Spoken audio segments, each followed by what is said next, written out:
College GameDay is heading west again, this time to Rice-Eccles Stadium under the lights in Salt Lake City, Utah, as the number 17 Cincinnati Bearcats come into town to take on the number 24 Utah Utes, both ranked, both in Big 12 title contention. I'm Nathan Johnson alongside Brad Hopkins. It's time to break the huddle. Brad, Cincinnati's the new kid making noise. Utah's the battle-tested bully defending home turf. And listen, we'll break down the key stats, the matchup edges, and who's got the inside lane to Arlington, Texas for the Big 12 championship game coming up in December. Let's talk about the storylines for this game. Utah's dominance at home, 6-2 against the spread this year, 14.3 points allowed per game. Their defense has been unreal. Outside of that game against Texas Tech, they've been unstoppable. BYU gave them a run for their money as well. But listen, those are probably the top two teams outside of the team they're going to face Saturday night in Utah and Cincinnati. Cincinnati's resurgence, 7-game win streak after opening loss to Nebraska. And listen, we talked about Nebraska in our last game preview. They've proven a lot of people wrong too. Nebraska's been efficient. They've played decent for the most part. They've held their own. So that loss to Nebraska doesn't look as bad as it might have seemed at the beginning of the year. College GameDay angle 6-time in Salt Lake City. Crowd will be electric. I've seen this crowd time and time again. They are a fun crowd. It'll be cold. It'll be early for game day, but you'll see a full crowd out there. Absolutely. And I just have to say this, Brad. I said this off camera. I will talk my stick. College GameDay, shame on you.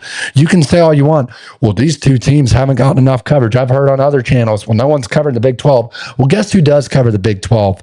These guys right here at Break the Huddle. If you want the best inside coverage around the nation for Big 12, ACC, for the teams that don't get enough love in this country, dang it, come check out Break the Huddle, because, Brad, we'd be remiss if we didn't say, hey, we told you so. We've covered Utah, BYU, all of these teams all year long. Heck, we even covered the Cincinnati game versus Nebraska. So, listen, Game Day will have millions of casual viewers, but the true loyal fans are here at Break the Huddle for Big 12 football. I just had to get that out there.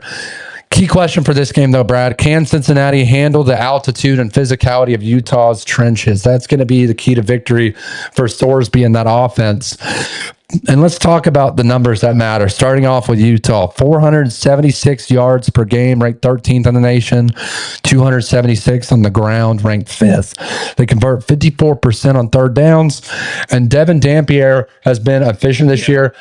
I don't know the status of him for this game, although Fickle, the freshman quarterback, came in versus BYU towards the end and played really good last week. I was really, really good. I mean, he put a show on against Colorado. He did. That I was, once again, just, a little behind the scenes here. We're filming this early in the week, so we could see Dampier be. We could see Fickle.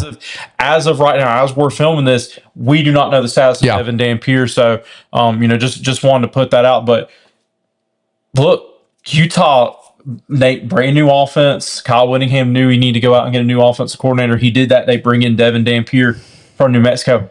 They've got a lethal running attack. Whether that's Dampier, freshman quarterback, you throw in Wayshawn Parker's extremely. This is a good Utah offense. And they're physical. You mentioned that it's one of the best offensive lines in the country, in my opinion. They're very, very good. Those two tackles are extremely talented. Don't know that Cincinnati's seen an offensive line like this. I mean, probably off the top of my head, Nebraska may be the best one to face, and Cincinnati did not win that game. They held their own, though. Yeah. You talk about Wayshawn Parker, 503 yards on 70 carries. He's averaging over 7 yards He's good per carry. And listen, when you bring in a running back like Wayshawn, when you have that stout offensive line up front, it makes it really easy for any quarterback to play in that system. Dampier, you got to give him his flowers. He's played well this year.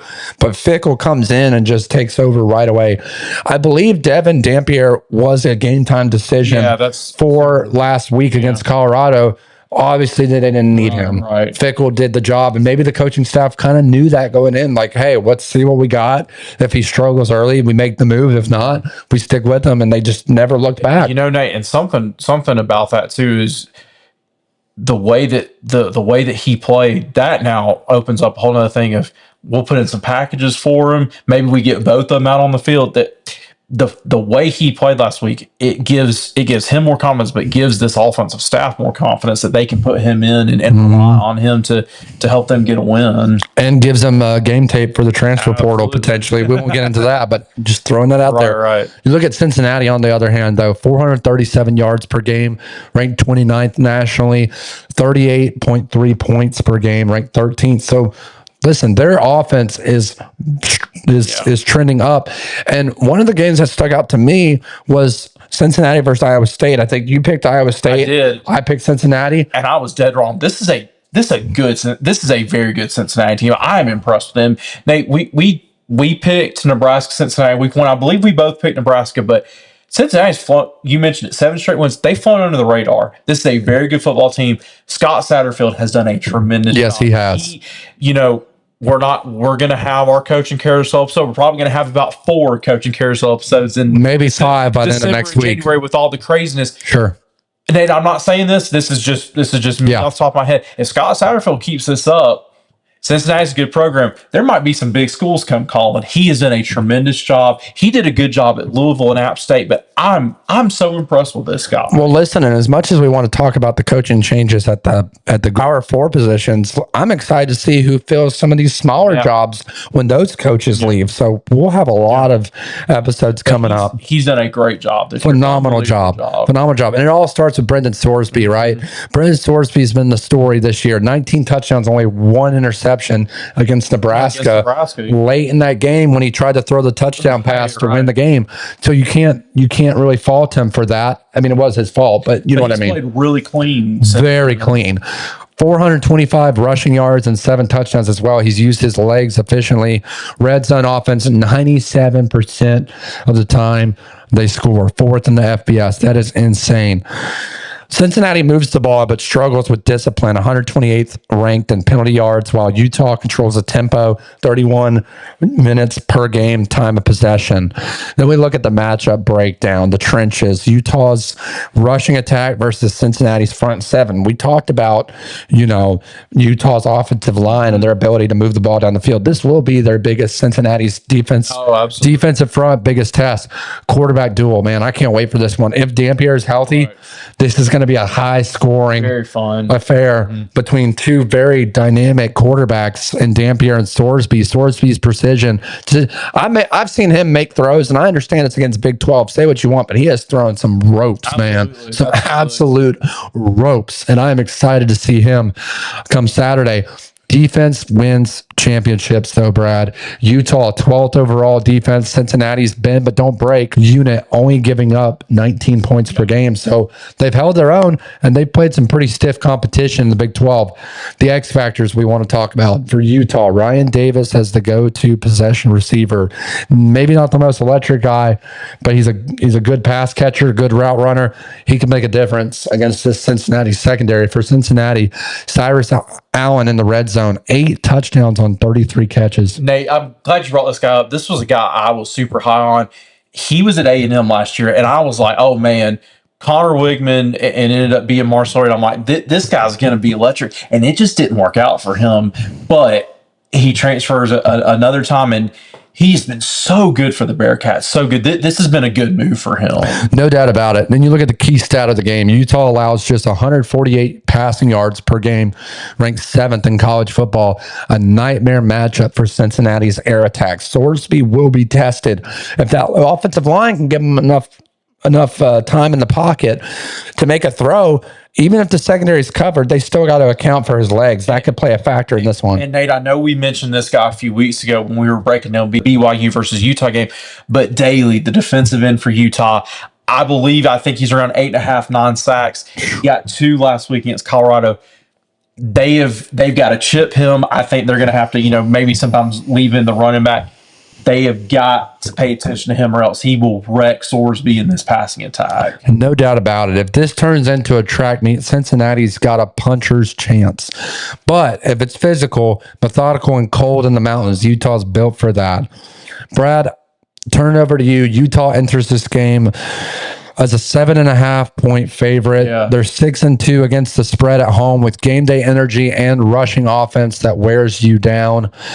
Who do you have coming out on top in Salt Lake City for this prime time ESPN late kickoff at 10:15 p.m. Eastern time? I'm so excited. We've seen a lot of these, 10:15, 10:30 matchups, kind of be duds. Yeah.